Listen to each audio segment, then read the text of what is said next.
আসসালামু আলাইকুম গাইস, কেমন আছেন? নিশ্চয়ই ভালো আছেন। আমিও ভালো আছি। আমি আমার ছাদ বাগানে টমেটো গাছগুলোয় দেখুন কি সুন্দর ফুল এসেছে, সেটি দেখানোর জন্য আপনাদের সাথে শেয়ার করব বলে এসেছি। দেখুন প্রত্যেকটা গাছে ফুল এসেছে, গাছগুলো দেখুন কেমন সুন্দর হয়েছে। এছাড়াও আছে এখানে মিষ্টি কুমড়ার চারা, এই যে এগুলো আমি লাগিয়েছি কিছুদিন আগে, খুব সুন্দর গাছ হয়েছে। এখানে আছে কিছু পাতাকপি, কে কি বলেন জানি না, কেউ বলে বাঁধাকপি। আসলে আমি ফুলকপি আর পাতাকপির ভিতরে পার্থক্য অনেকটা করতে পারি না। গাছগুলো চারা অবস্থায় বোঝা যায় না, এখন কিছুটা হলেও বোঝা যাচ্ছে। এর আগে তো মোটেই বুঝতে পারছিলাম না যে ফুলকপি কোনটা পাতাকপি কোনটা। এই যে এইগুলো হচ্ছে ফুলকপি, এখন মনে হচ্ছে এগুলো হচ্ছে বাঁধাকপি। এই যে কিছু দেশি টমেটোর চারাও আমার এখানে আছে। এই যে ফুল এসেছে গাছে, এই যে ফুলের একটি বোঝা যাচ্ছে, এটাও ফুলকপির চারা। এখানে কিছু ধনিয়া পাতা আছে যেগুলো খুব সুন্দর চারা হয়েছে। দেখুন ঝালের চারা লাগিয়েছিলাম, তার ভেতরে কিছু লাল শাকের বীজ ছড়িয়ে দিয়েছিলাম। দেখুন আসলে একটু কষ্ট করলে সব কিছু বাসায় করে খাওয়া সম্ভব, অসম্ভব কিছু নয়। এতে খুব বেশি পরিশ্রম করতে হয় তা নয়। দেখুন এখানে আছে বেগুন গাছ, এই যে একটি বেগুনও হয়েছে। আমি আজ সকালে একটি এই যে গাছটা লাওয়ায় পড়ছিল, যার কারণে আমি একটি খুঁটো পুঁতে দিয়েছি এখানে।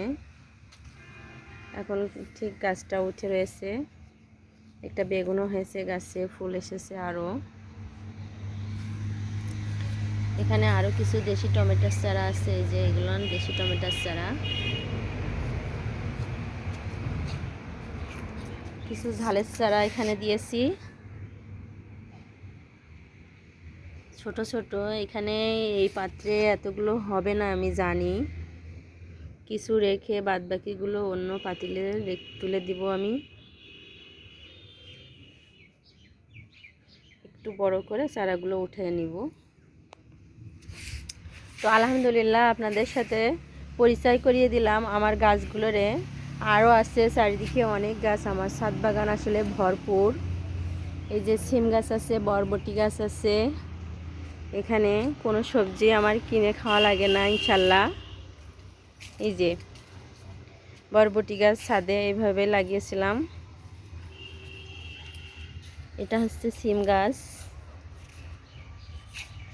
এই যে কিছু বেগুন গাছও আছে আমার এখানে। এই যে একটি বেগুন গাছ, বেগুন হয়েছে একটি বেগুন গাছ। বেগুন গাছটি ঝুলেছিল মাটিতে, ফুটো পুঁতে দিয়েছি সকালে আমি। এছাড়াও আরও কিছু টমেটো গাছ আছে, যাতে টমেটো হয়ে গেছে আসলে। এই যে বড় বড় টমেটো হয়েছে। এ পাশে আছে মেচরি, দেখুন কত সুন্দর মেচরি হয়েছে আমার গাছে। আমার ছাদ বাগান আসলে ভরপুর, সব গাছই আল্লাহর রহমতে আমি প্রায় লাগিয়ে ফেলেছি। পেঁপে গাছ আছে, এই যে পেঁপে হয়েছে একটি গাছ বড়, আবারও নতুন কিছু গাছ, এই যে ওটা শেষ হতে হতেই এগুলো আবার হয়ে যাবে ইনশাল্লাহ। এই যে এখানেও মিচড়ি আছে, এগুলো শেষ হয়ে যাচ্ছে। ওপাশে যেগুলো দেখালাম ওগুলো নতুন করে হচ্ছে। এই যে এখানে অনেক মিচড়ি আর সিম আর বরবটি। এই তো প্রচুর বরবটি হয়েছিল আমার গাছে বানে। দেখুন সিম বরবটি একসাথে এক বানেই হচ্ছে। আলহামদুলিল্লাহ। আসসালামু আলাইকুম। আজ আর নয়, আল্লাহ হাফেজ।